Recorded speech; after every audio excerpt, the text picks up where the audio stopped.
Hey everyone, this is Ben with RegisteredNurseRN.com, and in this video I'm going to give you some tips on how to read in college. And this applies to nursing school, of course, and other majors as well. But what a lot of students find is after they graduate from high school, they go to the college level and they are inundated with all kinds of reading assignments for each class. And it's hard to keep up with those reading assignments. And if you try to read all of those assignments word for word, you're going to find that it's going to consume a massive amount of time. You're probably going to forget a lot of what you even read after you read it, and then on top of that, you're going to struggle to find time to study. So I'm going to give you some tips here to help you sort through all the techniques that you can use to cut down on the time and learn to read in a different way for college.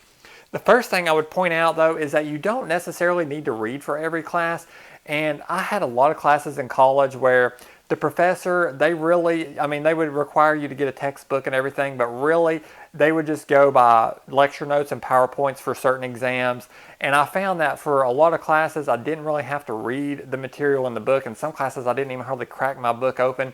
So that's one thing you want to look at for each class is ask yourself, what is this professor looking for? Do I really need to read all these chapters, or are they really just going to test me based on what they're telling me in the classroom? And again, whenever you're starting out the semester, you want to start out strong. So that first test, you may want to read for all your classes until you can figure out which professors are going to be the easier ones that don't require all that reading and which ones will require some of that textbook knowledge.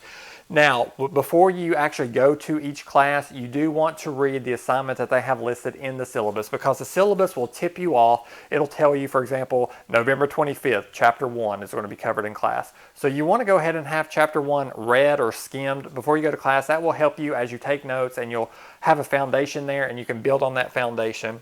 Now, whenever it comes time to read, let's say you have a class and the professor is going to require that you read it, and you're going to need to read it in order to pass the class. What you need to do is, first of all, you need to open the chapter and you need to read the heading and the introduction. That's going to tell you the gist of what this information is about. So read that heading, maybe say it to yourself out loud, read that introduction and say to yourself, okay, what I'm about to read, let's say it's the skin system in anatomy. I'm going to read about the skin system, and it's going to tell me about the different skin types, what each layer does, and so forth. So that's going to help you out. Next, flip to the back and look at the end of the chapter summary. And go ahead and read that word for word. So you read the very first page word for word that gives you the introduction of the whole chapter. Then read the end of the chapter summary word for word, because that synthesizes and puts very concisely everything you're going to learn in the chapter. And that way it breaks down the important concepts and it's retelling you all the really important information that you need to know.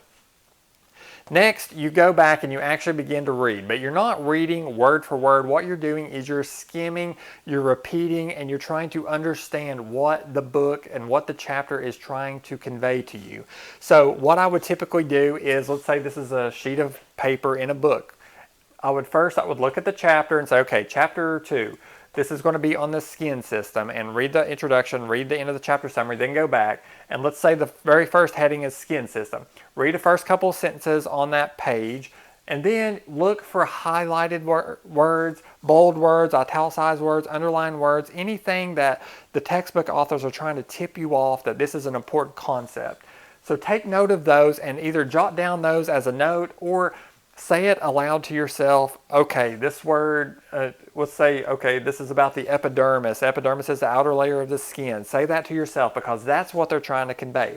But don't read word for word everything else. Just pay attention to the heading, to the main underlying things, and then maybe the first sentence and maybe the last sentence, because that will help you summarize. And if you do that quickly, you'll learn how to skim through large amounts of reading assignments, and you'll get a lot more doing it that way, believe it or not, a lot of times than you will if you just read it word for word and you don't pay attention to those things. Okay, another thing is that you can go ahead and you can jot down notes as you read of those important concepts, and that can help you. You can do it on flashcards, or you can do it on loose leaf paper. And that's one reason I recommend that students write notes on loose leaf paper, because that way you'll have your lecture notes and you can write that on a sheet of paper, and then you can also take a few notes from the textbook itself, and then you can put those together.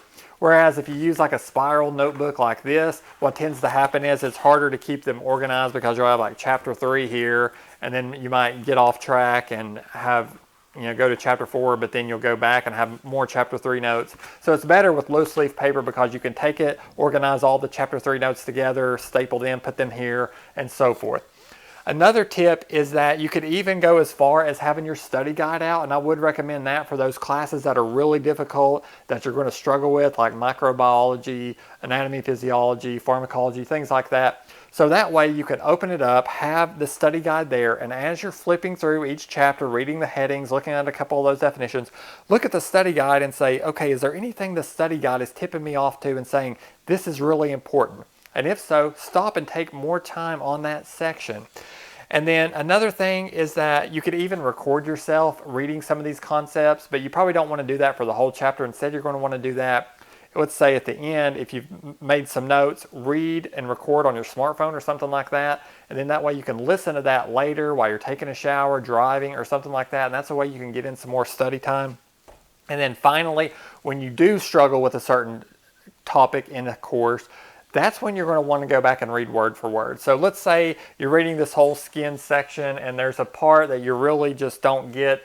Go back and read that particular part of the chapter, because in the whole paragraph, they'll give you some illustrations and examples, and that can help you connect it in your mind. But you don't need that for every single part of the textbook. That's kind of like the fluff that the author adds in, and it's there to help you understand it, but you don't need it for everything. So that's why you have to learn just to skim and scan the page and draw out the main thing that the author is trying to convey. Now, the last tip that I want to give you has to do with the different learning types. And my wife just did a video. If you go to our nursing school study tips section, we have a playlist of that on YouTube. But if you go to that, she talks about the different learner types. And you're going to want to apply that as you read, because if you're a ReadWrite learner, for example, you're going to want to have a sheet of paper there, and it's going to help you tremendously if you just skim the page or read the page and then summarize it in your own words and put it and rewrite it. That is going to help you learn that a lot. Next, if you're an auditory learner, as you read and skim each chapter, repeat it out loud to yourself. So you'll say, okay, skin system. Epidermis is the outer layer of the skin. The epidermis does this, this, and this. And then go to the next point and repeat that out loud as you're just skimming, and then you're going to get so much more from that. Let's say you're a kinetic learner or a tactile learner. What you're going to want to do is open up the textbook, and this may help you. Just walking around and pacing back and forth, or holding a ball and throwing it up or something like that as you learn and as you read. That is going to help you there. And then finally, if you're a visual learner, then you're really going to want to pay attention to any diagrams or illustrations on the page. And I've said this before in my anatomy and physiology tips video, that when you're studying for anatomy and physiology, you want to take a sheet of paper and outline some of those diagrams, or print one off the internet or whatever, and just make some blank lines and then practice filling those in yourself. And that's a good way that you can stop and do that as you read or after you've read the chapter, and that will help you prepare for that. So that's a little bit about how to read in college. You don't need to read word for most classes. It's a little different for those literature classes, but I'll give you some tips on how to pass those literature classes in another video. But look at the headings, look at the important concepts, read the introduction, read the end of the chapter summary, maybe have a study guide with you. Pay attention to your learning types and pay attention to those bold words and those headings. So I hope that helps you cut down on those reading assignments a little bit if you're getting overwhelmed. Thank you so much for watching, and please consider subscribing.